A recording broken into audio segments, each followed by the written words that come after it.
Hello नमस्कार लोकशाही गुजरातीना तंत्री हूँ जितेन्द्र गिरी। मित्र श्रावण महीनाનું શું મહત્વ છે, શ્રાવણ મહિનામાં કઈ રીતે પૂજા પાઠ કરવી જોઈએ એની વિશે વાત કરશે મોહનભાઈ। જય સિયારામ। બાપુ પણ છે, બાપુ સીતારામ સીતારામ। તેમજ અમારા મહેશ દાદા સીતારામ। સીતારામ। તો મોહનભાઈ શ્રાવણ મહિનો હમણાં આવે છે તો આપ શું કહેવા માંગો, કઈ રીતે શું કરવાનું? શ્રાવણ મહિનો આખા વર્ષની અંદર આપણાથી જે ભગવાને આપણે આપ્યું એના સારા જ રૂપે કે આપણે આજના ભાષાની કહીએ તો એક આપણી મતે જે કરજ ચડે છે ભગવાને જો હવા છે, પ્રકાશ છે, અંગ છે, પાચન છે, આંખું છે, યંગ છે, આપણું શરીર હાલતું ચાલતું, ઊંઘ, નિંદ્રા, પાચન બધું ઈશ્વર આપે તો એના માટે આપણે કંઈક વળતર તો કરવું ને। તો વળતર કરવામાં આખું વર્ષનો જ ક્રમ હોય સનાતન ધર્મની અંદર। તો કરચરણમ કૃતમ વા કયાજમ કર્મજમ વા શ્રવણ નયનમ જમ વા માનસમ વાપરાધમ વિહિતમ વા સ્વમત શ્રમસ્વ જય જય કરુણાબ્દે મહાદેવ શંભુ। તો ભગવાનનું જ્ઞાન એ ભગવાનને એક વળતર છે। આપણી માટે જે ઉપકાર કરીને આપણી માટે ભગવાને એટલી બધી કૃપા કરી કે આપણે ઓકાત બાર ભગવાને આપણે આપ્યું ને કે આપણી લાયકાત જ નથી। આપણે ક્યાં કોઈ હરિશ્ચંદ્રના અવતાર છે, એ છતાં પણ ભગવાન 3 ટાઈમનું ભોજન, નિંદ્રા, શરીર સ્વસ્થ અને સારા વિચારો એ બધું ભગવાન આપણે આપે। તો એના માટે કંઈ ને કંઈક કરવું એ આપણે મહેરબાની નથી કરતા, આપણી નૈતિક ફરજ આપણે અદા કરવી જોઈએ। તો આ શ્રાવણ મહિનો પવિત્ર મહિનો એક વર્ષની અંદર એક વખત એવો આવે કે કોઈ પણ સાધુ સંતોની ઉર્જા છે, કોઈ પણ સાધુ સંતોના આશ્રમ મંદિરોની અંદર હજારો લાખો માણસોની ભીડ થતી હોય તો ભાઈ ભીડ શું કામ થતી હોય? સાધુ કોઈને થોડા 200, 400, 500 રૂપિયા બક્ષિસને આપી દઈશ, કોઈને પૈસા થોડા આપે, ઉલટાના પૈસા તો આપણે આપીએ સાધુને, સાધુને, સંતોને। પણ એની ઉર્જા છે, એના આખા ભજનનો જે કંઈ મહાત્મ છે, તો એક દીવો હોય ગમે એટલું હજારો ટન અંધારું હોય પણ એક નાની જ્યોત છે એ પણ આટલા બધી અંધારાથી ડરતી નથી અને એ અંધારાને ગાયબ કરી નાખે। તો ઉર્જાની અંદર કેટલી શક્તિ છે। તો સંતો છે જે ભજન કરે એની ઉર્જા, એની શરીરની અંદરથી ઉર્જા નીકળતી હોય તો આપણે ભગવાનનો ફોટો હોય તો ભગવાનના ફોટાની પાછળ એક પ્રકાશ તમને કોઈ પણ ફોટામાં દેખાતો હોય, આમ પ્રકાશ દેખાતો હોય। રામચંદ્ર ભગવાન, શિવ, ગમે એ ભગવાનની પાછળ એક પ્રકાશનું ચક્કડું હોય તો એ પ્રકાશ છે, એ પ્રકાશ હર કોઈ મનુષ્યને પણ છે પણ આપણી એવી દ્રષ્ટિ નથી। હર કોઈ મનુષ્યને પણ એના ચહેરાનો, એના ભજનનો, એની ઉર્જાનો પ્રકાશ હોય જ, એ પણ આપણે દેખાતો નથી।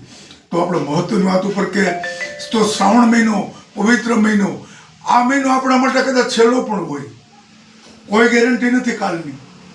અમારા જેવા ઉંમરવાળા તો કદાચ વૈયા ગયા હોય તો કંઈ વાંધો નહીં, પણ નાની ઉંમરવાળાની વાત કરું, અમે તો ભલે કાલે હકેલાઈ જઈએ એ સવાલ નથી, પણ આ શ્રાવણ મહિનો આપણા માટે કદાચ છેલ્લો પણ હોય, એ ગેરંટી થોડી છે બાપુ? કઈ ગેરંટી છે? તો આ આપણે એમ જ સમજી લેવાનું કે આપણે લડી જ લેવાનું છે આ મહિનામાં। પછી બીજો આપણા માટે કઈ અવસ્થામાં શું, આપણે ક્યાં શું, કઈ પ્રોબ્લેમમાં શું થશે કે નહીં થાય, તો અવસર ચૂકવાનો નહીં। તો બ્રહ્મ મુહૂર્તની અંદર 4:20 સવારના 4:20 સ્ટાર્ટ થાય અને 5 મિનિટ અને 45 મિનિટ, 5:45 પોણા 6 એ બ્રહ્મ મુહૂર્તનો સમય છે। તો આ સમયમાં એ બેયનું મધ્યાહન સમય આવે 4:15। તો 4:15 વાગ્યાનો સમય, એ સમય આવે છે 21 મિનિટનો। તો 21 મિનિટનો એવો સમયગાળો હોય કે બ્રહ્મ છે ને, બ્રહ્મ એની દ્રષ્ટિ આખી પૃથ્વી ઉપર હોય, આખા દેવી દેવતાઓ આપણી પૃથ્વી ઉપર દ્રષ્ટિ કરતા હોય અને એની જે આધ્યાત્મિક શક્તિ છે, એની જે કૃપા છે એ પૃથ્વી ઉપર ઓલાની જેમ વરસતી હોય। ત્યારે જો બુદ્ધિશાળી માણસ હોય એને ખ્યાલ આવે કે બ્રહ્મ મુહૂર્તની અંદર વાતાવરણની હવાની અંદર સુગંધ આવે, અનુભવ કર્યો હોય એને ખ્યાલ આવી ગયો। એ સમયે છે ને તમે બ્રહ્મ મુહૂર્તની અંદર 4:30 વાગ્યાના આસપાસમાં કદાચ ફળીમાં કે રોડમાંથી કે નીકળ્યો ને તો એ હવામાનની તમને સુગંધ આવે। તે સુગંધ કઈ છે કે ફૂલ થોડા ઉગ્યા એ સમયે, તો તો એ સુગંધ છે ઈશ્વરની કૃપા, એની દ્રષ્ટિ, એનું અમૃત છે. તો એનો લાભ લેવો તો ભગવાનનું એક નામ ઓમ નમઃ શિવાય. ઓમ નમઃ શિવાય બોલશો તો કોઈ વાંધો નથી. કોઈ પણ નામનો તમે જાપ કરો તો કોઈ જાતનો એમાં પ્રોબ્લેમ નથી.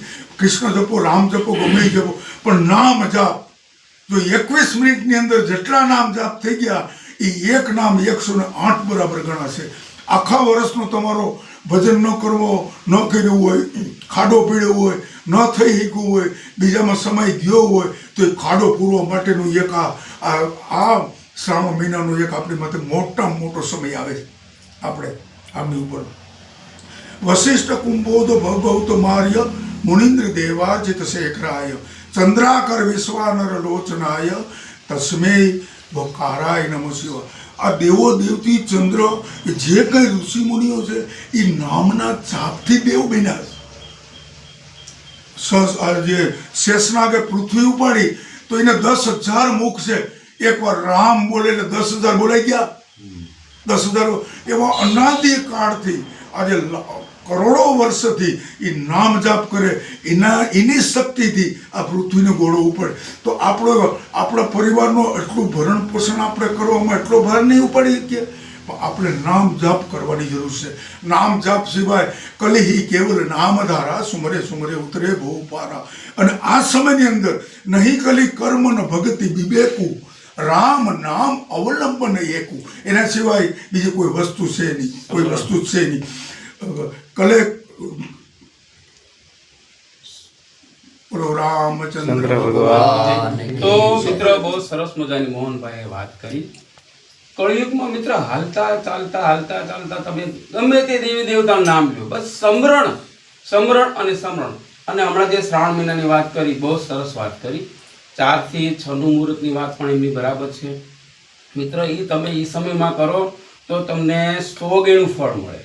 100 ગણું ફળ મળે. એક માળા તમે કરો એટલે 100 માળાનું ફળ. બ્રહ્મ મુહૂર્ત.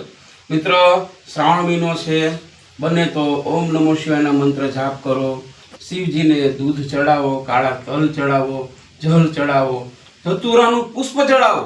મહાદેવ બહુ ખુશ થશે મિત્ર. શક્ય હોય તો એક મંત્ર બોલો, મંત્ર પણ કરો. ઓમ મૃત્યુંજય મહાદેવ ત્રાહિમામ શરણાગતમ જન્મ મૃત્યુ જરા વ્યાધિ પીડિતે કર્મ બંધને. હજી એક વાર કહું છું. ઓમ મૃત્યુંજય મહાદેવ ત્રાહિમામ શરણાગતમ જન્મ મૃત્યુ જરા વ્યાધિ પીડિતે કર્મ બંધને. મિત્ર આ મંત્ર કરો. કાં 1.25 લાખ ઓમ નમઃ શિવાયના મંત્ર જાપ કરો અને કાં આ મંત્ર જાપ કરો. મિત્ર શિવજી છે, મહાદેવ છે, એ ખર્ચ વગરના દેવ છે. બીજા બધા દેવમાં ખર્ચ થાય, આમાં ખર્ચ નથી થતો. ફક્ત એક જળનો લોટો. તમે એમ લાગે કે ભાઈ મધ્યમ માણસ છે, ગરીબ માણસ છે, ખર્ચ થાય એમ નથી, બરાબર મજૂરી ધંધા નથી, તો તમે જળ તો ચડાવી શકો ને. એક જળના લોટામાં મહાદેવ ખુશ થઈ જશે. શ્રાવણ મહિનો આવે છે મિત્ર, ખાસ પંચાક્ષરનો મંત્ર જાપ કરો. ઓમ નમઃ શિવાય, ઓમ નમો નારાયણ, જય ભોળાનાથ, સીતારામ.